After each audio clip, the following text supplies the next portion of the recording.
Ian Scheller, International Consultant, internationalconsultantbureau.com. Go to ianscheller.com, click at the top on the International Consultant Bureau link, and you'll be taken away to the International Consultant Bureau, your guide to learning the World Wide Web. There you can order web services or schedule time with me, the International Consultant. Someone asked me the other day, what do you do as the international consultant? Now, if you go back and listen to the origin of the Bureau, you'll see how the International Consultant Bureau started. But what I do is I really can come in at any part of the web design process when you got your site moving along. But it's best, most people do best just hiring me out the gate in the beginning of a project, and I come on and basically lay the groundwork for what their web project is going to be. A lot of what still happens, the web's still young, but a lot of what happens is people put out money, they get something that it's either not SEO friendly, it's not a good product, and I really believe if you just get yourself a couple hours or just a few minutes, some time in the beginning of your web project before you really get going, and just learn about what you're getting into and kind of the role you'll be playing as the head of your website, no matter how big or small, you're going to save yourself money. Unfortunately, a lot of people get to me after they've been through the wrecking ball a couple times. They've dumped hundreds of dollars, sometimes thousands of dollars into a web project that just doesn't work anymore. And in part, it's not anyone's fault. A lot of this stuff was pretty much not forced, but it kind of appeared on the scene and kind of took wind and fire. And the invention itself is one thing, but then it's become something else where businesses rely on this medium because it's so accessible. They rely on it to get business now, to compete. Some of that paradigm, I believe, is true. I don't think actually everyone needs the web to survive, but a lot of it's still tried and true. Good product, good service, good word of mouth. But the web's here to stay. It's not going anywhere. So anyway, that's just a brief thing of what I do. I've been a coach, I've been a tutor, and also obviously consultant.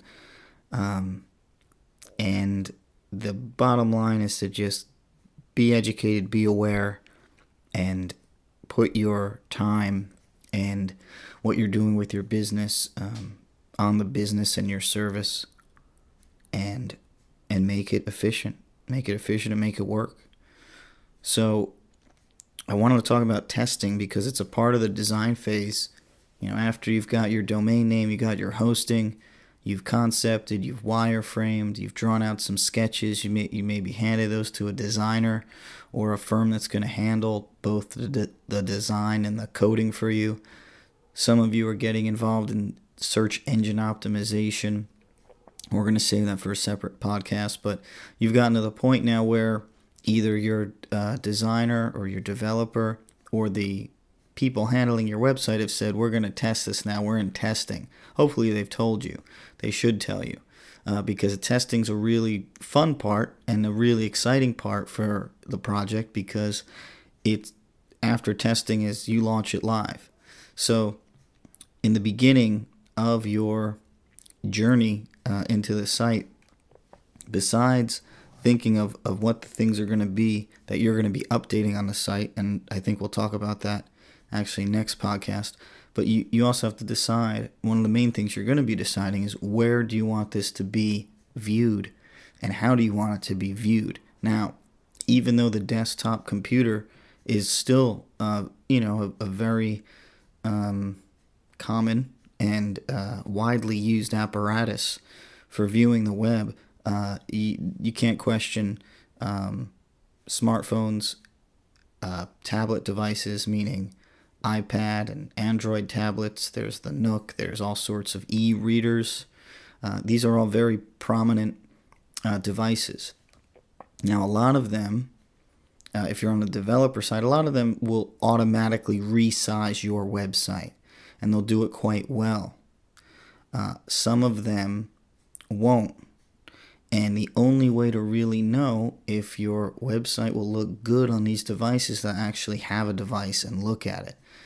Now, it gets tricky because sometimes you have to take people's word for it, or you have to get a small group of friends or family that you could then take a test link to, or your website, if you're not included in the testing. But you basically have to do that testing yourself. Seeing is believing in the web, and seeing and then using the website are also key. You know, it can't just look good; it's got to function, right? Otherwise, it'd be something different. It wouldn't be a website. So, in the beginning stages, you're thinking, okay, desktop, sure, everything's got to look good on a desktop. A lot of people at work, when they have off time or when they're in between projects, they're flipping to the web. People go to Amazon, they YouTube stuff, anything to just get a quick break. Well, maybe they're hitting your site. So desktop, of course. On the home front, people still have desktops, of course, laptops, which are very similar. It's pretty much the same device. And then you have the tablets and the mobile phones. And when you get to mobile phones, the screen is so small that